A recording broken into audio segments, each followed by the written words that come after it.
Welcome back to my channel. Today I want to share with you my life experience going through art education. Now we're in March.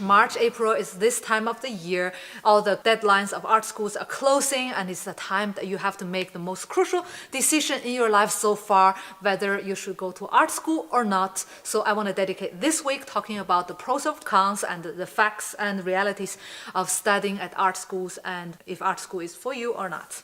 So first of all, I want to talk to you about my very first experience of my art class. When I was in kindergarten, I was 4 years old. I attended a public kindergarten in an industrialized town in China. I was asked to draw my home, which is a quite cliche topic for any kindergarten art class. So I drew this little pointed roof house with colorful windows, rounded doors, me and my grandparents who raised me up.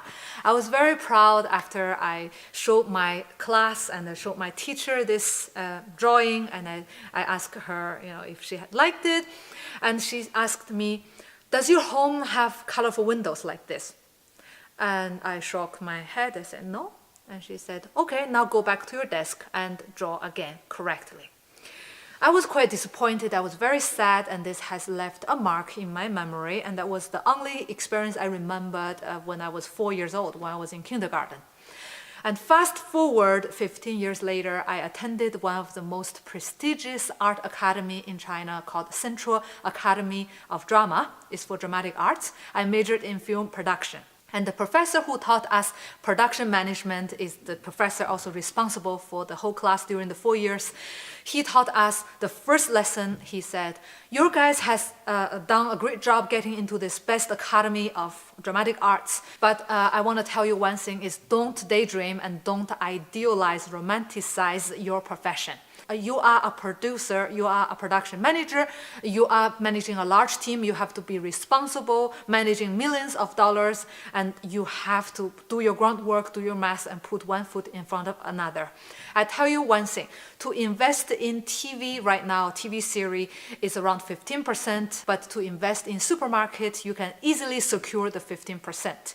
So you have to really see if it makes sense or not to go through this path to do projects in arts." When I was graduating from my class, 4 years after, my professor opened his supermarket in front of my school instead of producing a TV series or producing a film. And that actually, he was very true and he practiced what he believed, which is very good for him. And that also kind of gave me a really, truly impactful lesson is that, wow, as a film producer, you may just give up your career and open up a supermarket. After graduation, I went to the oldest university in the Southern Hemisphere, in the University of Sydney, majored in film studies in the Department of Art History. I chose an elective class as Curating Asian Art.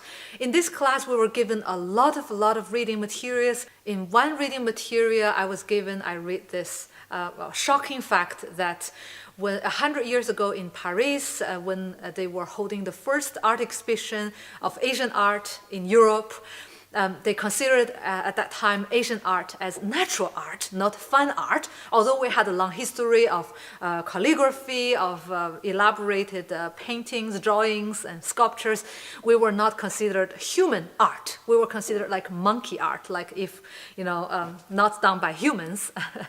And still, I knew that at that time, there was bias, I knew there were racism and other kind of stuff, but still when I read this, it's very strong and I really feel a lot of emotions going through my head.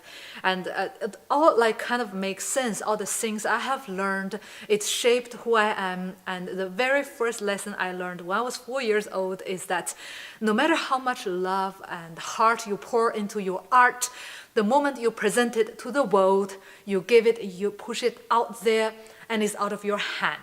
It's not up to you anymore. And other people will always judge it, criticize it, destroy it, or bash it. And no matter what art you make, you have to meet certain kind of expectations. Maybe it's institutional expectations, maybe it's the expectation of collectors, art gallerists, no matter whose expectations you're trying to meet, it's really important to meet someone's expectations so that at least you are accepted in this niche market or in this group of people so that you have your place in the art world. That's what I learned when I was 4 years old, very early lesson. And the second lesson I learned is that when you are becoming a professional artist, you work professionally in the art world, it's no longer about your dream, your chase, and your self-realization. Well, you can still do that, but the first thing you have to secure is that you are working in the industry, you're working in a team. You have to sustain yourself, sustain your family, maybe feed a company, feed a large team, and you have responsibilities. So it's not about what you like as a person, and that's a hobby. If you want to professionalize yourself, your skills, you have to really learn a lot about economy, do your math, and really try to be an active part of the society economic-wise, and be responsible and pay your tax. And the last lesson I learned in the Department of Art History in this Western university, although they are not in the West, they are in the South, but still it's a Western university. I had a lot of culture shock, and it has taught me a lot. And I learned that a lot of times that where you start, like when you were born, and that's defined how you will go, who you will be, and your main, let's say, life trajectory is already determined the moment you were born. So when you are working all your life, you're basically trying to achieve something from where you start. Sometimes you start low, sometimes you start high, depending on where you were born, who you were born as a person coming into this world, and some advantages you have, some disadvantages you have, and you cannot compare it with someone else who were born better off. And if you compare yourself to someone start very high, like the daughter of Pablo Picasso, of course, she started very high, and she had a lot of advantages, a lot of accesses that nobody else had. So if you compare yourself like that, you'll be always living in bitterness, jealousy, and you will not be able to achieve as much as you could without all this burden, without all this backpack in your head. So always try to compare it to yourself, what you have achieved so far, and try whenever you see other artists, and try not to bash or, let's say, step down other artists for the advantages they had, for the, let's say, the prestiges they had or they were born with. Of course, sometimes I joke, like, just because you were born between the right pairs of legs so that you started off high and you can achieve more than me, doesn't mean you're better than me. Of course, it's just a joke I make between my friends, but try not to have this attitude, because that will just make you look very bitter and very angry and not very easy to work with, and that's not a very nice thing to think. Okay, this is just my personal experience with my education in art. I didn't have a classic fine art education. Perhaps your experience is very different from mine. Maybe it's positive, maybe it's negative.